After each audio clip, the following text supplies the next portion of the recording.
ಕ್ರೀಡಾಭಿಮಾನಿಗಳೇ, ಪಕ್ಕಾ ಸ್ಪೋರ್ಟ್ಸ್ಗೆ ಸ್ವಾಗತ. 5 ಬಾರಿಯ IPL ಚಾಂಪಿಯನ್ ತಂಡ ಆಡುವಂತಹ ರೀತಿನ ಇದು.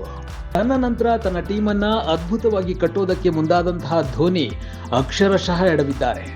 ನೀವು ಟೀಮಲ್ಲಿದ್ರೆ ಸಾಕು ಅನ್ನೋದು ಚೆನ್ನೈ ಫ್ರಾಂಚೈಸಿಯ ಬೇಡಿಕೆಯಾಗಿತ್ತು. ಚೆನ್ನೈ ತಂಡಕ್ಕೆ ಧೋನಿ ನೆಕ್ಸ್ಟ್ ಯಾರು ಅಂತಿದ್ದಾಗ ಋತುರಾಜ್ ಗಾಯಕ್ವಾಡ್ ಅವರನ್ನ ನೇಮಿಸಿ ಧೋನಿ ನಿಧಾನವಾಗಿ ಕೈ ತೊಳ್ಕೊಂಡು ನಿರ್ಗಮಿಸೋದಕ್ಕೆ ಯೋಚಿಸಿದ್ರು. ಆದ್ರೆ ಅದು ಸಾಧ್ಯವಾಗಲಿಲ್ಲ. ತಂಡ ಎಲ್ಲಾ ರೀತಿಯಲ್ಲಿ ಸಜ್ಜಾದ ಮೇಲೆ ಹೊರಗುಳಿಯೋದಕ್ಕೆ ಯೋಚಿಸಿದ್ರು ಧೋನಿ. ಆದ್ರೆ ತಾನಿದ್ದ ತಂಡಕ್ಕೆ ತಾನೇ ಅನಿವಾರ್ಯ ಎಂಬಂತಹ ಸ್ಥಿತಿ ಮುಂದುವರಿತಾನೆ ಇದೆ. ಈಗ 2ನೇ ಬಾರಿ ಋತುರಾಜ್ ಕಾರಣಕ್ಕೆ ಮತ್ತೆ ಕ್ಯಾಪ್ಟನ್ಸಿ ಮಾಡುವ ಹಾಗಾಯ್ತು. ಒಬ್ಬ ಆಟಗಾರನು ಕ್ಯಾಪ್ಟನ್ಸಿ ಅರ್ಹತೆ ಬಿಡಿ, ಬ್ಯಾಟಿಂಗ್ ಬಂದ್ರೇನೆ ಉದುರಿ ಹೋಗ್ತಿದ್ದಾರೆ. ಚೆನ್ನೈಯಲ್ಲಿರುವ ಈಗಿನ ಬ್ಯಾಟರ್ಗಳನ್ನ ಗಮನಿಸಿ. Openers convoy, Rachin Ravindra one day pattern ನಲ್ಲಿ ಸ್ಟ್ರೋಕ್ ಹೊಡಿತಾರೆ ವಿನಃ ಸಿಕ್ಸರ್ಗಳನ್ನ ಸಿಡಿಸಿ ಡೆಡ್ಲಿ ಆಗಿ ಕಾಣ್ತಿಲ್ಲ. ಬೌಲರ್ಗಳಿಗೆ ಭಯ ಹುಟ್ಟಿಸಲ್ಲ.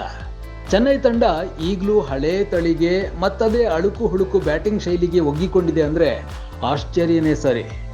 ಈ ಸೀಸನ್ನಲ್ಲಂತೂ ಪವರ್ ಪ್ಲೇನಲ್ಲೇ ಸಿಕ್ಸರ್ಗಳು ಬಿಡಿ, lowest power play score 31 run ಗಳಿಸಿರೋದು ಚೆನ್ನೈನ ಹೀನಾಯ ಸ್ಥಿತಿಯನ್ನ ತೋರಿಸುತ್ತೆ.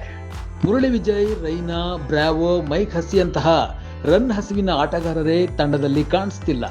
T20 ಮಾದರಿಯ ಬ್ಯಾಟಿಂಗ್ಗೆ ತಕಪಕ ಕುಣಿತ ಒದ್ದಾಡುವಂತೆ ಕಾಣುವ ತ್ರಿಪಾಠಿ, ಬಾಲ್ ನುಂಗಿ ತಿಣುಕಾಡುವಂತಹ 3D ಪ್ಲೇಯರ್ ವಿಜಯ್ ಶಂಕರ್, ಆಟಕ್ಕುಂಟು ಲೆಕ್ಕಕ್ಕಿಲ್ಲದ ನೈಜ ಸ್ಕಿಲ್ ಇಲ್ಲದ ದುಬೆಯನ್ನೇ ನೆಚ್ಚಿಕೊಂಡು ಚೆನ್ನೈ ತಂಡ ಹಾಳಾಗೋಗಿದೆ. ದಡ್ಡ ದುಬೆ ಬೌಲರ್ ನೂರ್ಗೆ ಸ್ಟ್ರೈಕ್ ಕೊಡ್ತಾನೆ. ನೀವು KKR ವಿರುದ್ಧದ ಮ್ಯಾಚ್ ಗಮನಿಸಿದ್ರೆ ಗೊತ್ತಾಗುತ್ತೆ. ಇರೋ 120 ಬಾಲ್ಗಳಲ್ಲಿ ಬರೋಬ್ಬರಿ 64 ಬಾಲ್ಗಳು ಡಾಟ್ ಬಾಲ್ಗಳು. ಅಂದ್ರೆ ಇವರೆಲ್ಲ ಯಾವ ಸೀಮೆ T20 ಕ್ರಿಕೆಟ್ ಆಡ್ತಿದ್ದಾರೋ ದೇವರೇ ಬಲ್ಲ. ವಿಪರ್ಯಾಸ ಅಂದ್ರೆ ಹಿಟ್ಟರ್ ದುಬೆ 16ನೇ ಓವರ್ ಆಡುವಾಗಲೂ 8 ವಿಕೆಟ್ ಉದುರಿದ್ರು. ವರುಣ್ ಚಕ್ರವರ್ತಿಯ ಮೊದಲ ಎಸೆತಕ್ಕೆ ಸಿಂಗಲ್ ಆಡಿ ಬೌಲರ್ ನೂರ್ ಅಹಮದ್ಗೆ ಸ್ಟ್ರೈಕ್ ಕೊಡ್ತಾನಂದ್ರೆ ಈತನ ಮೆಚುರಿಟಿ ಎಲ್ಲಿವರೆಗಿದೆ ಗಮನಿಸಿ. ನೂರ್ ಅಹಮದ್ ಉಳಿದ 5 ಬಾಲ್ ಅನ್ನ ಡಿಫೆನ್ಸ್ ಮಾಡಿ ಹಾಳು ಮಾಡಾಕ್ತಾರೆ. ಬೇರೆ ಯಾವುದೇ ತಂಡದ ಹಿಟ್ಟರ್ ಆದ್ರೂ ಕೂಡ ಸ್ಟ್ರೈಕ್ ತಾನೇ ಉಳಿಸ್ಕೊಂಡು ಮೊದಲ 5 ಬಾಲ್ ತಾನು ಬಳಸಿ ಕೊನೆ ಬಾಲ್ ಅನ್ನ ಸ್ಟ್ರೈಕ್ ರೊಟೇಟ್ಗೆ ನೋಡ್ತಾರೆ. ಪುಣ್ಯಾತ್ಮ ನಂತರದ ಹರ್ಷಿತ್ ರಾಣಾ ಓವರ್ ಅಲ್ಲೂ ಮತ್ತದೇ ಸಿಂಗಲ್ ಆಡಿ ನೂರ್ಗೆ ಸ್ಟ್ರೈಕ್ ಕೊಡ್ತಾನೆ. ಚೆನ್ನೈ ತಂಡ ಹಳಸಲು ಚಿತ್ರಾನ್ನ ತರ ಆಗೋಗಿದೆ. 18 ಕೋಟಿಗೆ ಬಿಕರಿಯಾಗಿರುವ ಜಡೇಜಾಗಾದ್ರೂ ಬಡ್ತಿ ಕೊಟ್ಟು ಆಡಿಸ್ತಾ ಇಲ್ಲ.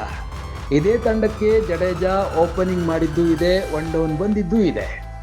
ಧೋನಿಯನ್ನೇ ನಂಬ್ಕೊಂಡು ಇಡೀ ಸಂಸಾರ ಸಾಗಿಸ್ತೇನೆ ಅಂದ್ರೆ ಅದು ಹೆಂಗೆ ಸಾಧ್ಯ ಆಗುತ್ತೆ? ಹೊಸತನಕ್ಕೆ ಒಗ್ಗಿಕೊಳ್ಳದೆ ಹಳೇದನ್ನೇ ಅನುಸರಿಸಿ ಚೆನ್ನೈ ತಂಡ ನಗೆಪಾಟಲಿಗೀಡಾಗ್ತಿರುವುದು ವಿಪರ್ಯಾಸವೇ ಸರಿ. ಬೇರೆ ತಂಡಗಳಲ್ಲಿ ಯಂಗ್ಸ್ಟರ್ಗಳಿಗೆ ಚಾನ್ಸ್ ಕೊಟ್ಟು ಹೊಸ ಟ್ಯಾಲೆಂಟ್ಗಳು ಸೃಷ್ಟಿಯಾಗ್ತಿದ್ದಾರೆ.